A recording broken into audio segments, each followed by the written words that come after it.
Hi students, today we're going to talk a little bit about the evolution of the English language. I know that's going to be a lot, but we're just going to go over some of the brief points today, and hopefully you'll get a little bit of an idea of the background of like the major stages of how English has evolved throughout the year. Little fun, interesting question to start off with. Did you know that the word hello didn't even exist in English until the 19th century? Kind of cool. Really intriguing concept that we're gonna kind of dive a little bit deeper in today. So the first period that we're gonna do talking about is Old English.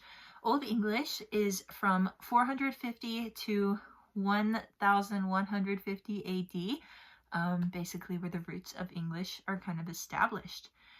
It's also called Anglo-Saxon, and it began with the arrival of German tribes like the Angles, the Saxons, and the Jutes in Britain after the Roman Empire's fall.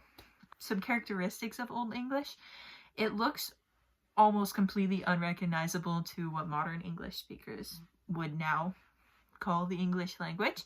It has a complex inflectional system, very similar to modern German or even Latin. The vocabulary was mainly derived from Germanic languages, so not really English sounding, pretty similar to what was commonly being spoken around that time and around that area. Here's some examples of what that language kind of sounded like. For instance, the word king was actually more similar to the word signing now. It evolved into the word king over time. Similarly, the word house, they would pronounce it like hus, and it just transformed into the word house since then. The language was still relatively isolated in terms of like external impacts. The Viking invasions from the 8th century to the 11th century began to introduce some Old Norse vocab into the mix. Words like sky, egg, and knife all come from Old Norse. From there, we shift into Middle English. Middle English is going to be picking up where we left off in 1150 AD, and then it's going to go to about 1500 AD. That's going to bring in some French influence into it. So the Norman conquest it took place in 1066 AD, brought in some Old French impact into the vocabulary that was considered English. The Normans, who spoke a variety of Old French, brought a huge influx of French vocab, especially in areas related to law, government, and culture. Some characteristics of the Middle English classification: the grammar became a lot more simplified, and inflections like case endings began to disappear. The word order in sentences became more important to convey meaning in the sentences also. French words that were kind of loaned to us during that time period: court, parliament, government, council, all French words that became incorporated into the English language after these French Normans infiltrated some of that Old French language into the English language. Some literature from around that time that would help you kind of get an idea of that vocab is Geoffrey Chaucer's The Canterbury Tales. Really great depiction of what the Middle English time period would look like. It gives you a glimpse into how the language sounded and how it looked at the time.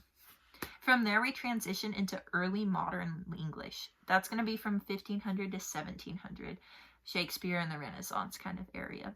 So the Renaissance influence was a really golden age for English in general. There was a revival of interest in classical learning, which means English absorbed a lot of words from Latin and Greek, especially in science, medicine, and philosophy type areas. There was also what is called the Great Vowel Shift. It took place between the 14th and 18th century, so exactly the time period we're looking at.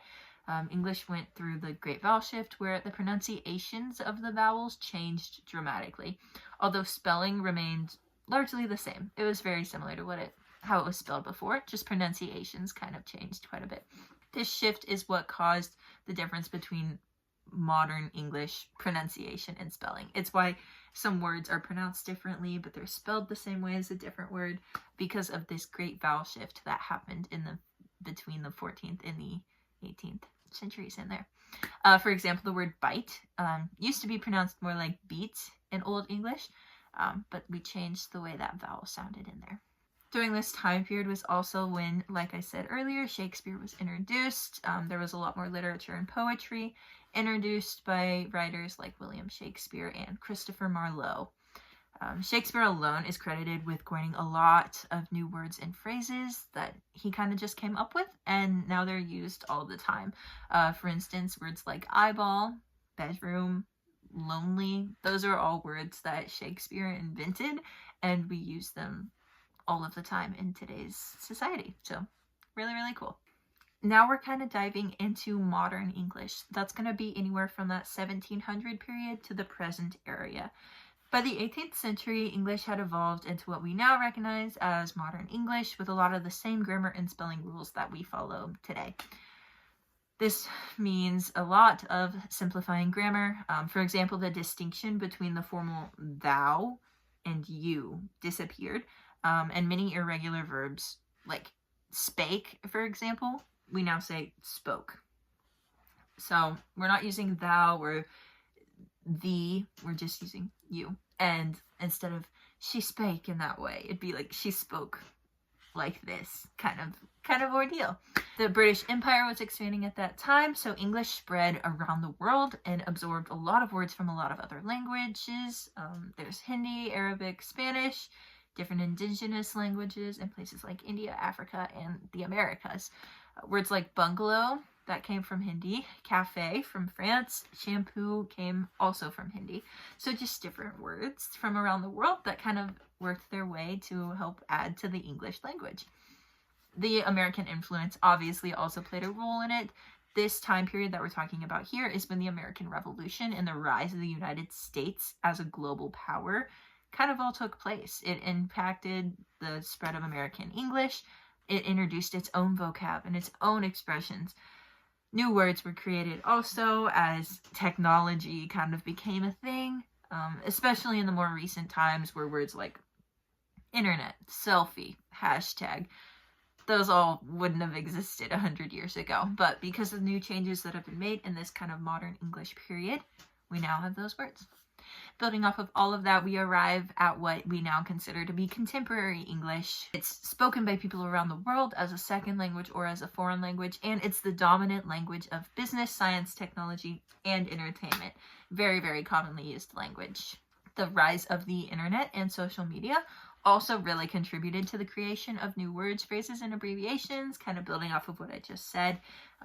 Words like meme and blog and emoji never would have been used before, but they're now really, really common in today's world. There's still different variations of English, especially after the spread has been able to be a worldwide thing. Just different areas have kind of taken it and ran with it in their own different area.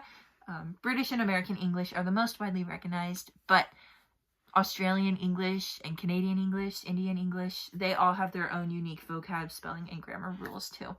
So just different areas in the world have kind of taken this language that is spoken everywhere else, but made it their own too. So in summary, the English language has evolved all the way from Old English, back whenever it was specifically Grecian and Latin kind of roots. Now it's just spread everywhere. It's a global language today. Its history has made it really flexible, really dynamic, really adaptable. It's borrowed words from other places, able to incorporate different cultures and languages, and now it's this beautiful worldwide language that we have today. That is the end of this lesson, so I am going to send you guys off now. We're going to do a little bit of a homework assignment. I want you to pick 5 words and give me a detailed history on how they've evolved specifically from English roots to however they are now. Just a paragraph for each one of those 5 words, and go ahead and turn that in for me. Other than that, have a great rest of your day and enjoy your learning.